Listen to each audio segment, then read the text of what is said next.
welcome John Caparulo. Oh, gosh, it is me. Hi, how are you? Welcome to Antarctica, better known as Nashville. It's a little brisk out there, isn't it? Yeah. Your face is still red from being in the wind. No, that's just blood pressure. That's blood pressure. You need to borrow some medicine? I've got some. Probably. No, I'm from Ohio originally, but people are always like, you should be used to this, and it's like, no, it doesn't make it okay. Right. Just because I grew up with ice and sleet and snow, like I'm gonna walk outside and go, oh, good, it's home. It's cold, dude. Nobody should like that. Now, you've been on TV quite a bit. I guess you're most recognized from Chelsea lately, right? Yes, that would be that would be the one that kind of.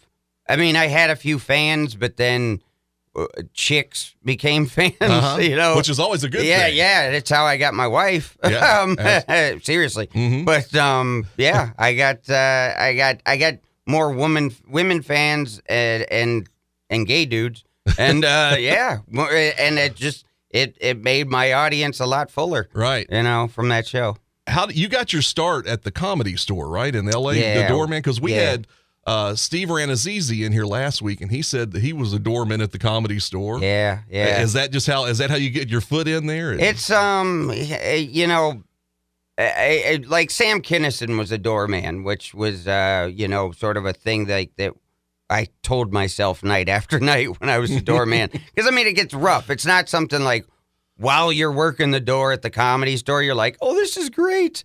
I get to go out in the rain and climb a ladder, and I had to hang the marquee sign and everything. It was tough, but once I got out into I did like the comedy festivals and things started getting serious. I realized how valuable that experience had been, because it was like I'd have to wait until sometimes 1:30, 1:45 a.m. and follow Dice Clay. That's not fun for a kid from Ohio. Like I got no business following. Dice can't open for me. That's not going to work well. So it put hair on my chest. It did. I'm not going to show you, but it's one of those things that every rough experience that young people, every rough experience that you have along the way, you're not going to enjoy it while it happens, but man, it helps. It helps. It makes you better. What else did you do? I love to know what jobs people do. So you were a groundskeeper? I used to work the door at the Comedy Store at night, and then I would cut grass at a golf course in the daytime.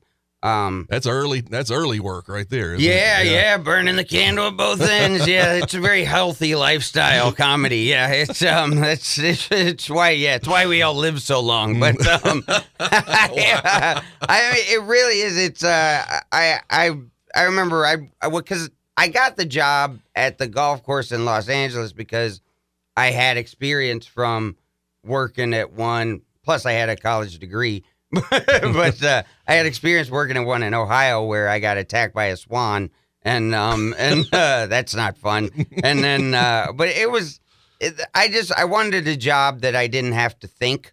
I could just go out on a mower or whatever and just kind of zone out. I don't know what I hit, but it's or we would go out and catch gophers. That was fun. Catching gophers is. You should treat yourself sometime. It really is. It's like fishing on land. I have plenty of moles in my backyard. Well, know what? I seriously, like, it's we would flood them out like on Caddyshack. Like they I mean, you don't think that that's really how they do it, and they do it, and they just pop. They just end up popping out all wet and mad, and it was fun. I remember we'd put him out in the middle of the fairway because there was this hawk that lived between, I remember, the 10th and 1st fairway, and he was up in the top of the tree. I don't know how he ate after I left, but we just put him out in the middle, and the hawk would swoop down and grab himself for some breakfast, and I remember these golfers would be like, hey, we're trying to play through, and it's like, dude, shut up. You're going to hit that in the lake. All right, watch watch the Discovery Channel right in front of you. This is awesome. So That's great. That's great. So you just let nature take its course. Throw I the gopher down. Yeah. Except there was one time a gopher was too big for the hawk. He started to take off and he dropped to the ground like it was like in Jaws 2 when the shark ate the helicopter. You're like, yay! No, he's coming for us next. But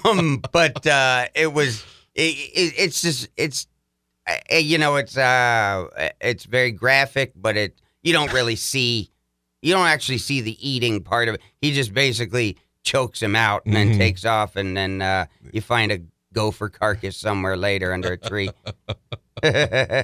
You and your wife do a podcast, right? Yes, we do. Where can everyone get that at? It's called Domestic Disputes. It's on All Things Comedy, and it's also on iTunes under the All Things Comedy banner. But yeah, Domestic Disputes. Just look for me with a steak on my eye. Okay. like there's been some problems. Yeah. I mean, obviously that's how our disputes turn out. Right. Is, she's tougher than I am. So yeah. Is she a comedian or? No, she's the funniest woman I have ever been around, and she does not do comedy, and I'm just fine with that.